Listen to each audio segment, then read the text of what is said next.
Hello, and a very warm welcome back to our IELTS for Beginners series. I am so happy you are back with us today to learn a new and powerful strategy.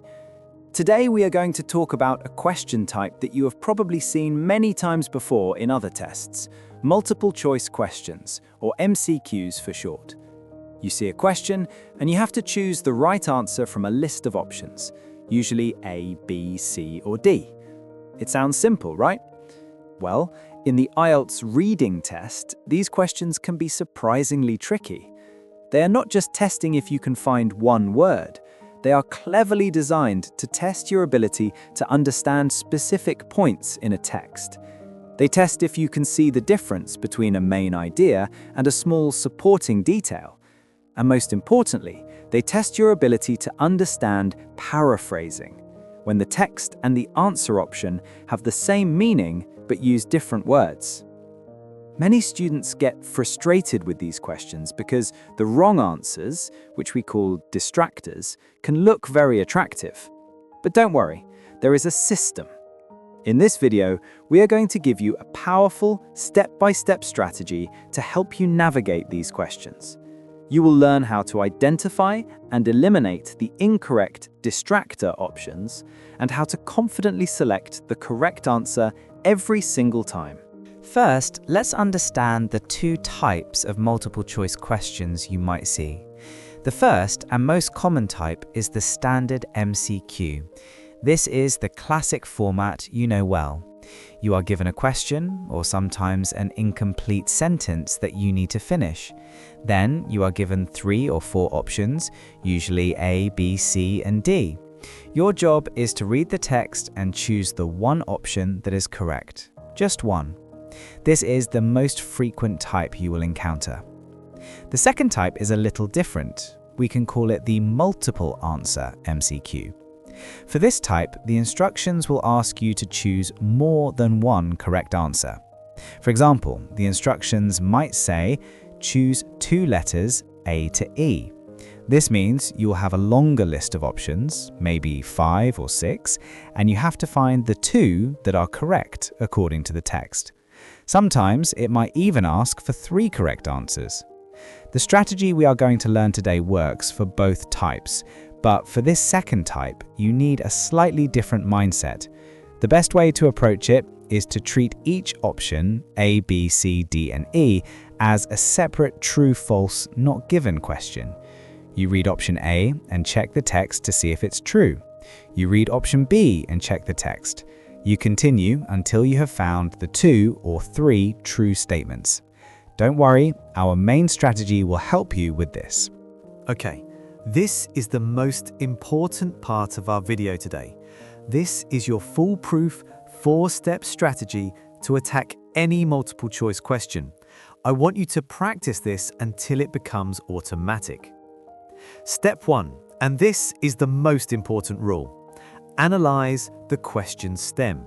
The stem is the question itself, or the first part of the incomplete sentence. Read it carefully and underline your key words. But, and this is so important, do not read the options A, B, C, and D yet. I want you to cover them with your hand if you have to. Why? Because the wrong options, the distractors, are designed to confuse you. They often use keywords from the text to trick your eyes. If you read them first, they will put wrong ideas in your head. Step 2. Locate the information. After you understand the question, take your keywords and scan the passage. Find the paragraph or the specific sentences that talk about the topic of the question. Step 3. Read and understand the text. Once you have found the right location, slow down. Read that specific part of the text very carefully, maybe 2 or 3 sentences. Understand what the passage is actually saying about the topic. Here's a pro tip. Try to answer the question in your own words in your head, based only on what you just read. And only then do you move to step 4, eliminate and match. Now, finally, you can look at the options, A, B, C, and D. Read each one carefully and compare it to the answer you already formed in your head. Your job is to eliminate the options that are clearly wrong. Cross them out. Usually, you can eliminate 2 or 3 distractors quite easily. This leaves you with 1 or 2 choices. Then, you find the one option that is a good paraphrase of what the text says. It will have the same meaning, but use different words. This strategy stops you from being tricked by the distractors and puts you in control. Let's see it in action. Let's walk through a real example together, following our 4-step strategy perfectly. Step 1. Analyze the question stem. Okay, the question is, what is the main idea of this paragraph? My key word here is main idea. This is a very important type of question. It means I am not looking for a small detail or a single example. I am looking for the overall purpose, the big picture, the main message of the whole paragraph. Notice I am not looking at the options yet. They are hidden. I don't want them to confuse me. Step 2 and 3. Locate and read. Since the question is about the main idea of the whole paragraph, I need to read the whole paragraph. I will use my topic sentence skill that we learned in a previous video. The first sentence says, "The phenomenon of biomimicry, which involves looking to nature for solutions to human problems, is gaining significant traction in the field of engineering." This sounds like a topic sentence. It gives a definition of biomimicry. The rest of the paragraph gives 2 examples to support this idea. First, it talks about termite mounds helping to design self-cooling buildings. So that's nature helping with an engineering problem. Second, it talks about the kingfisher's beak helping to design faster bullet trains. That's another example of nature helping with an engineering problem. So, before I even look at the options, I have the answer in my head.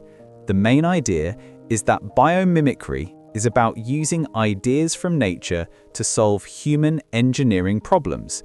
Now, I am ready to look at the options. Step 4. Eliminate and match.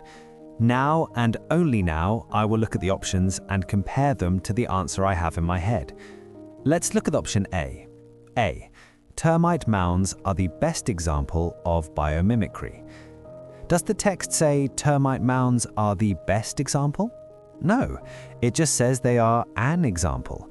The word best is an extra, unsupported idea. This is a common distractor trick. We can eliminate option A. Now, let's look at option B. B, the kingfisher's beak is a complex natural structure. Is this statement true according to the text? Yes, it probably is. But is it the main idea of the paragraph? No, it's just one of the supporting details, one of the examples. It's too specific. Remember, we are looking for the main idea, so we eliminate option B. Let's look at option D. D, engineers are spending too much money on studying animals. Does the text mention engineers studying animals? Yes, but does it say anything about the cost or that they are spending too much money? No, not at all. This information is not mentioned in the text. This is a classic not given style distractor. We eliminate option D. Now, let's look at option C. C, biomimicry uses natural models to solve technical challenges. Let's compare this to my answer. My answer was, biomimicry is about using ideas from nature to solve human engineering problems. Option C says it uses natural models. This is a beautiful paraphrase for looking to nature. Option C says it helps to solve technical challenges. This is a great paraphrase for solutions to human problems in engineering. This option perfectly summarizes the main idea stated in the first sentence and supported by the examples. It's not too specific and it doesn't add any new information. This is our correct answer. I really want you to understand how these wrong answers, these distractors, are made. They are designed to trick students who are reading too quickly or who are only looking for matching keywords. Let's review the common types. One type is the too specific distractor. This is a fact that is true, but it's just a small detail, an example, not the main idea. Option B, about the kingfisher's beak, was a perfect example of this. Another type is the not mentioned distractor. This option talks about something that is not in the text at all, like option D, talking about money. But the most dangerous type of distractor is what I call the keyword match trap. This is where the wrong option uses the exact same words from the passage to make it look very attractive. For example, the text might say, "The kingfisher's beak inspired the train's design," and a wrong option might say, "The kingfisher's beak is exactly the same as the train's design." It uses the same keywords, but changes the meaning from inspired to exactly the same. This is why our strategy is so important. By understanding the text's meaning in your own words first, step 3, you protect yourself from being fooled by these keyword traps. Sometimes, a multiple-choice question will ask you about the writer's opinion or the author's attitude. It's not just asking for a fact, it's asking how the writer feels about the topic. To answer these questions, you need to be a detective looking for special clue words that signal an opinion. Look for attitude words. If the writer says, "Fortunately," they're telling you they think something is good. If they say, "Surprisingly," they're telling you they think something is unexpected. Also, look for what we call hedging language. This is cautious language. When a writer says, "It seems that," or "This suggests that," they are not 100% certain. They are showing a degree of doubt. The correct answer option must also show this caution. It might use words like may or could. On the other hand, look for strong claims. If a writer says, "It is clear that," or "undoubtedly," they are showing they are 100% certain. Identifying these small but important words can be the key to finding the correct option that perfectly matches the writer's tone and opinion. So, to summarize our winning strategy for multiple-choice questions, here are the key takeaways I want you to remember. First, and I will say it one last time because it is so important, always start with the question stem only. Ignore the options. Second, try to be a proactive reader. Find the answer in the text and formulate it in your own head before you let the options influence your thinking. Third, be very, very careful of keyword traps. Just because an option has the same words doesn't mean it has the same meaning. Fourth, use the process of elimination. It is one of your most powerful tools. Getting rid of the wrong answers is just as important as finding the right one. And finally, remember that the correct answer in IELTS is almost always a paraphrase. The test wants to see that you can understand meaning, not just match words.